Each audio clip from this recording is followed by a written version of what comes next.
श्रीमद् भगवत कथा 16वां अध्याय। वंदी जन द्वारा महाराजा पृथ की स्तुति। श्री मैत्र जी कहते हैं, महाराजा पृथ ने जब इस प्रकार कहा तब उनके वचनामृत का आस्वादन करके सूत आदि गायक लोग बड़े प्रसन्न हुए। फिर वे मुनियों की प्रेरणा से उनकी इस प्रकार स्तुति करने लगे। आप साक्षात देव परवर श्री नारायण ही हैं, जो अपनी माया से अवितरण हुए हैं। हम आपकी महिमा का वर्णन करने में समर्थ नहीं हैं। आपने जन्म तो राजा वेन के मृतिक शरीर से लिया है, किंतु आपके पुरुषों का वर्णन करने में साक्षात ब्रह्मा की वृद्धि भी चकरा जाती है। तथापि आपके कथा अमृत के आस्वादन में आदर वृद्धि जानकर रखकर मुनियों के उपदेश को अनुसार उन्हीं की प्रेरणा से हम आपके परम प्रशंसनीय कर्मों का कुछ विस्तार करना चाहते हैं। आप साक्षात श्री हरि के कला अवतार हैं और आपकी कीर्ति बड़ी उदार है। ये धर्मधारियों में श्रेष्ठ महाराजा पृथु लोगों को धर्म में प्रवृत्त करके धर्म मर्यादा की रक्षा करेंगे तथा उसके विरोधियों को दंड देंगे। ये अकेले ही समय समय पर प्रजा के पालन पोषण और अनुरंजन आदि कार्यों के अनुसार अपने शरीर में भिन्न भिन्न लोकपालों की मूर्तियों को धारण करेंगे तथा यज्ञ आदि के प्रचार द्वारा स्वर्गलोक और वशिष्ठ की व्यवस्था द्वारा भूलोक दोनों का ही हित साधन करेंगे। ये सूर्य के समान अलौकिक महिमान्वित प्रतापवान और समदर्श होंगे। जिस प्रकार सूर्य देवता 8 महीने तपते रहकर जल खींचते हैं और वर्षा उसे उड़ेल देते हैं, उसी प्रकार ये कर आदि के द्वारा कभी धन संचय करेंगे और कभी उसका प्रजा के हित के लिए व्यय कर डालेंगे। ये बड़े दयालु होंगे। यदि कभी कोई दीन पुरुष इनके मस्तक पर पैर भी रख देगा तो भी ये पृथ्वी के समान उसके इस अनुचित व्यवहार को सदा सहन करेंगे। कभी वर्ष ना होगी और प्रजा के प्राण संकट में पड़ जाएंगे तो ये राजवेशधारी श्री हरि इंद्र की भांति जल बरसाकर अनायास ही उसकी रक्षा कर लेंगे। ये अपने अमृतमय मुख चंद्र की मनोहर मुस्कान और प्रेम भरी चिंतवन से संपूर्ण लोकों को आनंद मगन कर देंगे। इनकी गति को कोई समझ ना सकेगा। इनके कार्य भी गुप्त होंगे तथा उन्होंने संपन्न करने का ढंग भी बहुत गंभीर होगा। इनका धन सदा सुरक्षित रहेगा। ये अनंत महामातम और गुणों के एकमात्र अक्षय होंगे। इस प्रकार मनस्वी पृथु साक्षात वरुण के ही समान होंगे। महाराजा पृथु वेन रूप अरणि के मंथन से प्रकट हुए अग्नि के समान हैं। शत्रु के लिए ये अत्यंत दुर्दोषित और दुस्सह होंगे। ये उनके समीप रहने पर भी सेनादि से सुरक्षित रहने के कारण बहुत दूर रहने वालों से होंगे। शत्रु कभी इन्हें हरा ना सकेंगे।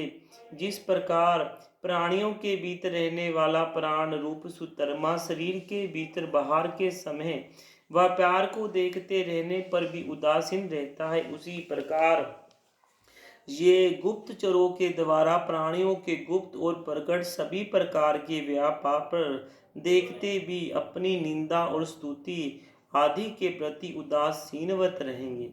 ये धर्म मार्ग में स्थित रहकर अपने शत्रुओं के पुत्रों को भी दंडनीय ना होने पर कोई दंड ना देंगे और दंडनीय होने पर तो अपने पुत्र को भी दंड देंगे।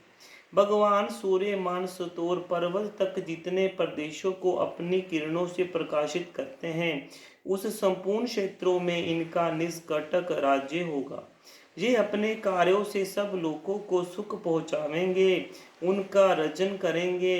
इससे उन मनोराज्यात्मक व्यापारों के कारण प्रजा उन्हें राजा कहेगी।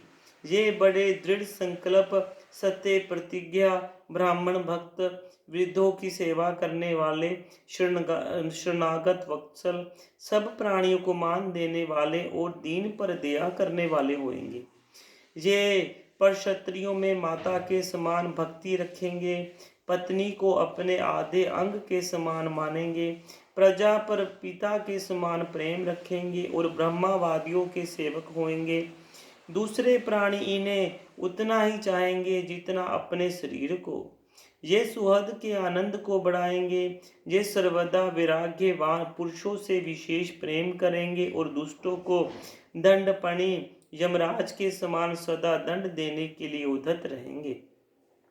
तीनों गुणों के अधिष्ठाता और निर्विकार साक्षात श्री नारायण ने ही इनके रूप में अपने अंश से अवतार लिया है। जिनमें पंडित लोग अविधावन प्रतीत होने वाले इस नंताव को मिथ्या ही समझते हैं। ये अदिति वीर और एक क्षत्र सम्राट होकर अकेले ही उदयाचल पर्वत समसत भूमंडल की रक्षा करेंगे तथा अपने जयशील रथ पर चढ़कर धनुष हाथ में लिए सूर्य के समान सुवर्त प्रदक्षिणा करेंगे। उस समय जहाँ तहाँ सभी लोकपाल और पृथ्वीपाल इन्हें भेंटे समर्पण करेंगे। उनकी क्षत्रियाँ इनका गुणगान करेंगी और इन आदि राजा को साक्षात श्री हरि ही समझेंगे। ये प्रजा पालक राजा धीराज होकर प्रजा के जीवन निर्वाह के लिए गोरु पधारनी पृथ्वी का दोहन करेंगे और इंद्र के समान अपने धनुष के कोनों से बातों में पर्वतों को तोड़ फोड़ कर पृथ्वी को समतल कर देंगे। रणभूमि में कोई भी इनका वेग नहीं सह सकेगा। जिस समय ये जंगल में पूंछ उठाकर विचरते हुए सिंह के समान अपने आजगव धनुष का टंकार करते हुए भूमंडल में विचरेंगे, उस समय सभी दुष्ट जन इधर उधर छिप जाएंगे। ये सरस्वती के उद्गम स्थान पर 100 अश्वमेध यज्ञ करेंगे।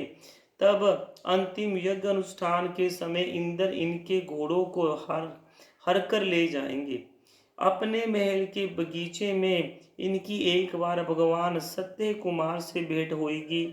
अकेले उनकी भक्ति पूर्वक सेवा करके ये उस निर्मल ज्ञान को प्राप्त करेंगे जिससे पार ब्रह्मा की प्राप्ति होती है। इस प्रकार जब इनके पराक्रम जनता के सामने आ जाएंगे तब ये पराक्रमी महाराज जहाँ तहाँ अपने चरित्र की ही चर्चा सुनेंगे। इनकी आज्ञा का विरोध कोई भी न कर सकेगा तथा ये सारी दिशाओं को जीत कर और अपने तेज से प्रजा की क्लेश रूप कांटे को निकालकर संपूर्ण भूमंडल के शासक होंगे। उस समय देवता और असुर भी इनके विपुल प्रभाव का वर्णन करेंगे। बोलो महाराज पृथ्वी की भगवान श्री हरि विष्णु भगवान की जय।